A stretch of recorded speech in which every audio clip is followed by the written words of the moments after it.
Hi, my name is Heather Kinney. I'm the Director of Advising for the Brooks College of Health, and today I wanted to talk to you a little bit about the majors within our college at UNF. We really like when students come in to have some strategic skills with health majors. One is that they should be able to communicate effectively. They'll be working in group projects. They'll be out in the field working with teams in the interprofessional disciplines. We want to make sure that they understand that science and math is a core piece of our programs. Most of our programs have science components all the way through chemistry, anatomy 2, and microbiology. Our other programs may have accounting classes, so they should be strong in the math and science.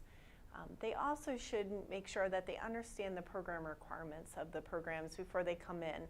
Please have them call our office in the advising office at any time to talk with an advisor, or you can call also to get the requirements.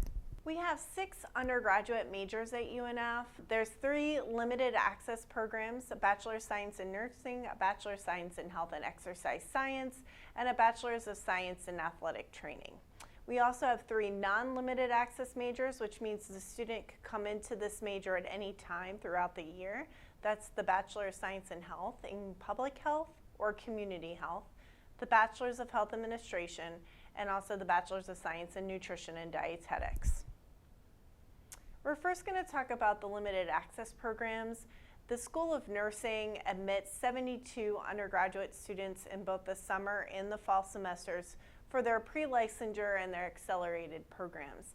I'm going to specifically talk about the pre-licensure program, as this is the program that most transfer students will want to come into, getting their AA first and then coming in and finishing off the program.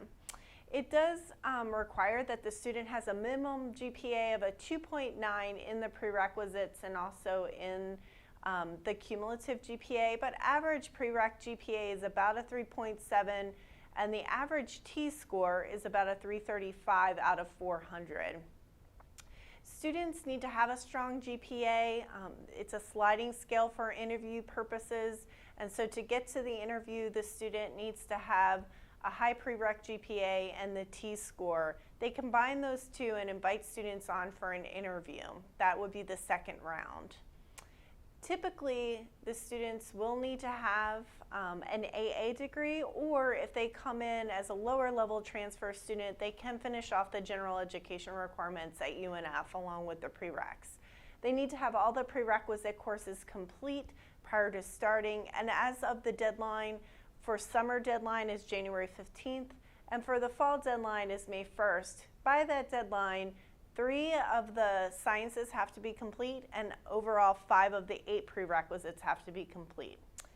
They also need to have their T-scores completed, they need to have the supplemental application submitted, and they need to have any type of spring grade report if they're taking a class at another institution. All of that is required by the deadline. The other program that we have is an accelerated pre-licensure program. That's for students that have a bachelor's degree in something else, but would still want to pursue nursing in the bachelor's area. The requirements are all the same as the pre-licensure, except that the GPA must be a 3.2 cumulative GPA. We also have an RN to BSN program. This program is for students that have an ASN in nursing and also an AA degree. They must have both. And they must also pass the NCLEX licensure. For this program, it's fully online. We do not have an on-campus cohort, so if you'd like to talk to somebody in our office about that program, have your student call our office. The 2 other programs that are limited access, athletic training and exercise science. The difference between the 2 is exercise science really looks at students that want to do strength and conditioning with athletes. They may want to be a personal trainer. They may also want to do rehabilitation based on exercise. The difference between an exercise science student and an athletic training student would be that athletic trainers really look at critical care on the field with athletes. So they're solely working with athletics. If your student is looking at these programs for physical therapy, they can use that for physical therapy, but they don't have to. So if your students don't meet the requirements of the programs, or they don't want these programs as a bachelor's degree, for physical therapy, they can really do anything. If they are looking at these two Exercise science is a good stepping stone for physical therapy, as that exercise is the main modality for physical therapy. Athletic training, they really do want students that want to be athletic trainers. So if your student wants to be an athletic trainer and a physical therapist, dual credentialed, that would be a great program for them. So to go over some of the admission requirements for exercise science, that program admits between 70 and 76 students a year. It is only a one-year admission program, so it admits every fall semester, and the deadline is May 1st. Of the requirements, there are 8 prerequisites. In the 4 prerequisites that they need to be graded: General Chemistry 1, Anatomy 1, Anatomy 2, and College Algebra. For the remaining 4 prerequisites, they need a cumulative GPA of a 3.0. They also need to submit an essay by the May 1st deadline, and this essay should be in essay format. It should have an intro, a body, and a conclusion. We always encourage students to go to their writing center to make sure that their essay looks correct before sending it in. As far as athletic training is concerned, fall of 2017 will be the last admission cycle for that program as a bachelor's degree. The program is moving to a master's degree, so students would need a bachelor's in anything to be able to then apply for the master's program. The bachelor's degree for 2017 will require a 2.8 GPA with both overall cum and within the prerequisites. All prerequisites must be complete prior to starting the program, but there is no limit to how many they need to have complete by the deadline. There's also a supplemental application that is also due by the May 1st deadline. Things that students should know about the physical therapy program. The physical therapy program is a graduate program. It is not an undergraduate program, meaning that it is a clinical doctorate and requires a bachelor's degree to complete the program. They also need to have their GRE scores, their graduate record exam scores, along with all of the prerequisites complete prior to starting. The deadline is in December, and I always suggest that students look on the website. There will be an information session that they do in the fall semester, where students can meet with faculty and students to talk about the program. It's on a weekend, typically in November, so you can look at the website for those dates. I would also suggest that if your student is not strong in the sciences, that they look at an undergraduate program that could really help them to succeed and increase their GPAs at the undergraduate level. Something that they could do if they decided not to do physical therapy later. PT has a really high GPA, prerequisite GPA of the admitted class. They're primarily looking at the sciences to make sure that the student understands the basis of what they'll need when they get into the program. The requirement is about a 5 to 7 admission rate. So of those students that apply, we accept about 5% of that applicant pool.